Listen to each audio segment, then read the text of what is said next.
All right, so today we're jumping into a viral story that is honestly a masterclass in modern dating chaos. It's this wild tale about deception, text messages that just don't add up, and one very, very symbolic candle. So let's break this whole thing down because it's a perfect case study on that huge gap between what people say and what they actually do. And just like that, that's how the story kicks off. We are thrown right into the middle of the action. There's no warm-up, no long intro, just pure, unadulterated drama. What a hook. So first up, let's meet Odario. He's our persistent suitor. And this right here sets up the core theme of the entire story, the massive difference between someone's words and their actions. Now, according to Megan, who wrote this whole story, Odario had been blowing up her phone all day long. We're talking constant messages.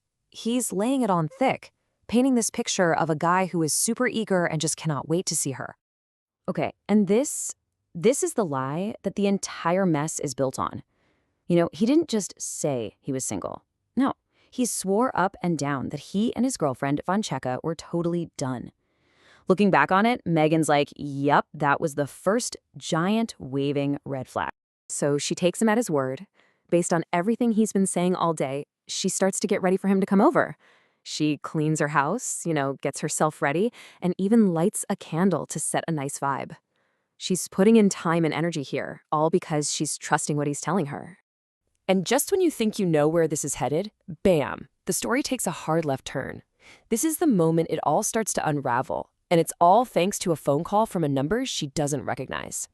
Oh man, you literally can't make this timing up. He sends a text saying he's on his way.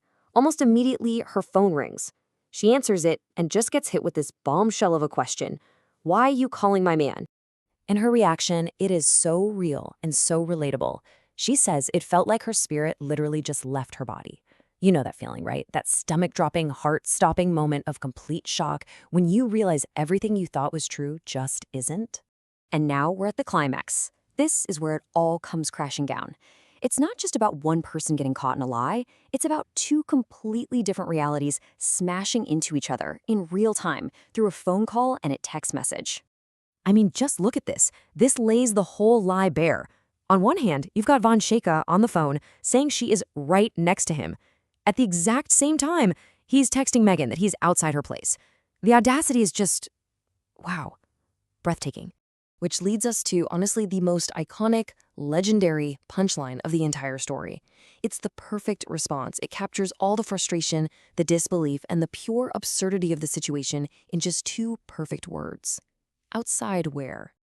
And you really have to ask, right? Outside where? Well, he was definitely outside of a few things, and none of them were her house. He was outside the bounds of loyalty, completely outside of honesty, and let's be real, pretty far outside of reality itself. So he's caught, red-handed. What's his next move? An apology? Nope. An explanation? Not a chance. He immediately tries to flip it, shift the blame, and claim his girlfriend is just tripping.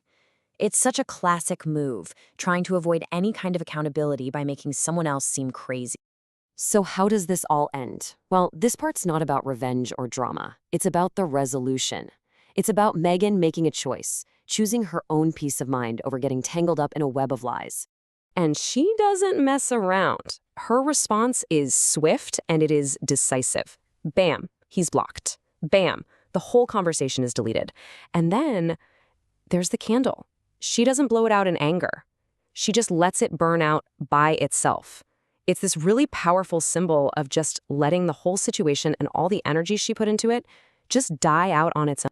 So, what's the takeaway here? Beyond all the drama, this is where this crazy personal story turns into a piece of universal advice for everyone about how to spot some serious red flags. And Megan breaks it down for us.